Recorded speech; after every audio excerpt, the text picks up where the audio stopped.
It's Friday, the last day of the Heidelberg Laureate Forum, and we're here at the headquarters of global software company SAP. Today there's a fascinating panel discussion exploring the big questions in artificial intelligence and their role in society. We talked to one of the panelists, Afua Bruce, about how we can ensure AI benefits humanity. And we get to see the premiere of a documentary following a group of mathematicians in their struggle for a proof. We talked to the director, Ekaterina Eremenko. Let's get the popcorn and action. I'm here now with Ekaterina Eremenko, who is a mathematician and also a filmmaker. So, Ekaterina, what motivates you to make films about mathematics? What do you want people to take away? I think mathematics is kind of close territory for normal people. And I used to study mathematics and I educated as a mathematician, and I think it's fantastic field, and I appreciate and admire people who are working in mathematics, but I think students usually know very little how its actual work is going on. These things which we wanted to do, it's very ambitious, to try to show audience how mathematicians really work. It's very, very difficult. So I don't know, maybe it's very complicated, maybe it's impossible even to tell everything. We will see, but at least I think people can at least have some feeling, or maybe this film can encourage somebody or inspire to go to read more about some concept which we are dealing in this film. You know the intrinsic geometry and you know the extrinsic geometry. Is that enough to determine the surface? This is a classical Bonnet problem. The question is whether they exist Bonnet pair. And thus remain an open question until very recently. Because it's too hot, you see? And the film is called Solving the Bonnet Problem, a hands-on adventure in 17 chapters. So I've only seen the trailer so far. I loved it. And especially because you really get the sense that these mathematicians are being filmed in real time, that the story is being told in real time. So is that how that came about? Because you were basically there as they were working through the problem. Absolutely. So it was intention just to do films in mathematics. It's difficult anyway because it's difficult to communicate. Film is visual art and mathematics is intellectual activity. But one thing is if mathematicians give interview when they present what they've done.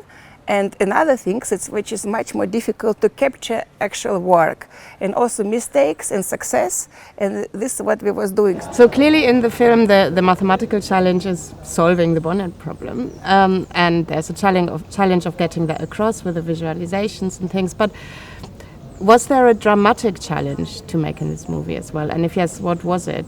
Of course, at some point, mathematician, they was working on something which lead them to nowhere, and we showing this. It was some mistake. Also, we was showing a story of another mathematician who thought he solved the problem. He kind of proved it's not possible to construct the surfaces, and then luckily he found mistake himself. And it's actually dramatic when some mathematician, they can publish wrong result, but he told he found mistake himself. We also tell his story.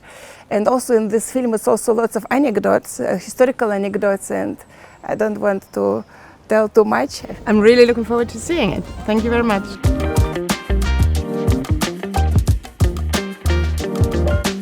To choose one fondest memory, it's really hard, but I would say that the most intense one was when I arrived here for the first time and I didn't know what kind of conference to expect.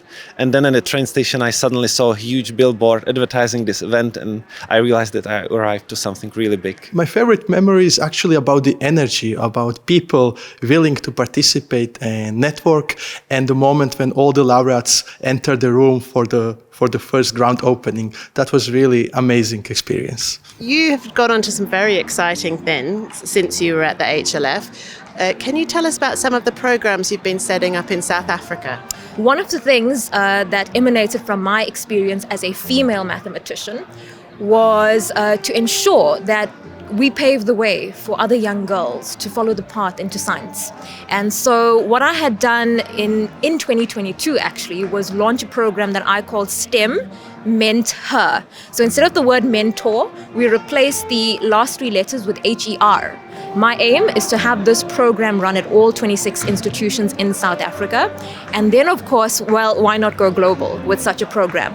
But the true essence of that program is to identify young girls who aspire to pursue a career in the sciences, and we pair them with an academic mentor.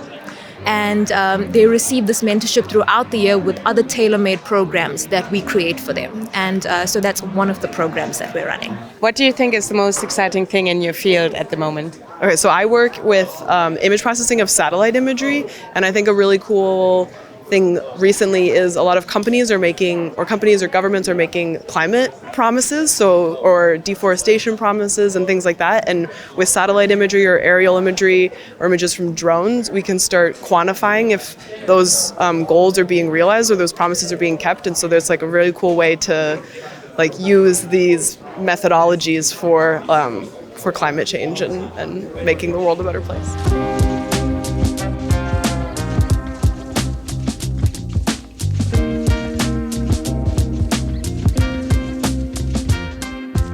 I'm here with Afua Bruce, a leading public interest technologist who works at the intersection of technology, policy and society.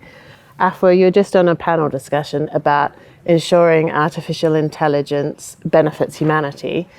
There's a lot of public discussion of the dangers of AI. What do you think are the key dangers we should be aware of? Yeah, I think that there are many dangers for us to be aware of. I think one is that as AI becomes more prevalent and AI is used in existing tools and programs to automate decision-making that really affects people's lives, I'm thinking particularly of government interventions, for example, where systems can be used to automate decisions about who gets access to certain benefits and who doesn't get access to certain benefits.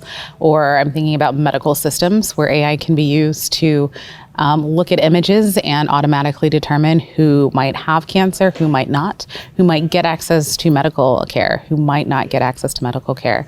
I think the ability for AI to have that automated and automatic decision-making power is something that we should be aware of as to how do we really keep humans in the loop with that. I also think that there are questions about how effective AI systems can be, given that they are often built on and magnify some of the biases that exist in society already. What's the role of computer scientists and engineers in engaging with these potential dangers? Computer scientists and computer engineers, in many cases, are the ones designing these systems. So they're the ones that really understand how AI systems work, how AI tools work, and they can understand what can be developed and what should not be developed. They can understand how to put some frameworks around some of the use. They can understand and can ask new research questions about how do we mitigate bias from a technical level. So I was fascinated, you mentioned that you work not only with engineers and computer scientists, you also work with philosophers and lawyers and policymakers. Why do we need to have all of these professions working together to tackle these problems? Absolutely. So one of the defining features of the field, of the emerging field of public interest technology, is that it's interdisciplinary, is that it takes the technical and non-technical expertise and combines them to really attack our biggest challenges that we're facing. And that's important because even though I strongly believe we should educate computer scientists and computer engineers on things like ethics and long-term decision-making and different trade-offs that you need to make, engineers as amazing as we aren't going to know everything. And there's no way that we can know everything. And so this is why it's important and really exciting to bring policymakers into the process, to bring your philosophers into the process. And so you have people who've studied some of these issues for years, and then you can look at how to co-design or co-develop some of this technology that hopefully will yield to more responsible solutions, more socially responsible solutions.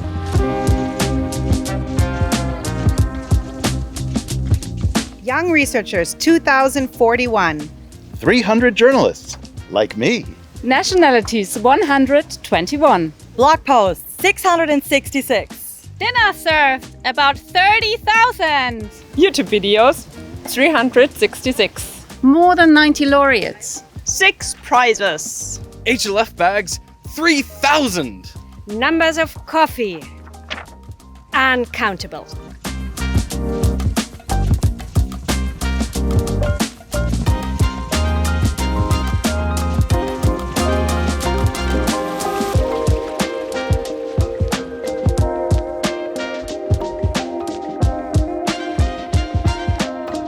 What a week! Meeting old friends, making new ones, and finding out about the biggest questions in mathematics and computer science. And we come together to celebrate the grand finale of the 10th HLF here at this beautiful castle overlooking Heidelberg. Happy 10th birthday to the Heidelberg Laureate Forum. And here's to another 10 years. Cheers!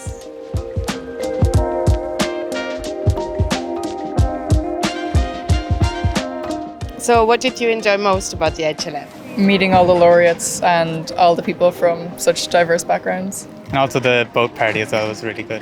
I really enjoyed the laureate lectures and the Spark Talks, but I think my favorite part was meeting young researchers from around the world and learning about their research and how that's different all around the world. I could also say the city, which is wonderful, and perhaps coffee breaks. Overall, if I had to pick, it would be the amount of persons that I've met, the amount of people from all over the world. I wasn't really expecting that.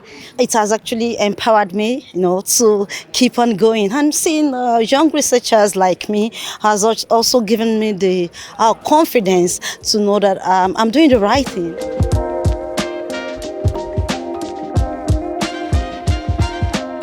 Happy birthday, HLF. Goodbye. Lobreha Honedich. Slán. Muy feliz cumpleaños. Adiós. Feliz aniversário. Até a próxima. Haku ọjọ́ bí o, HLF. Ó dàbọ̀.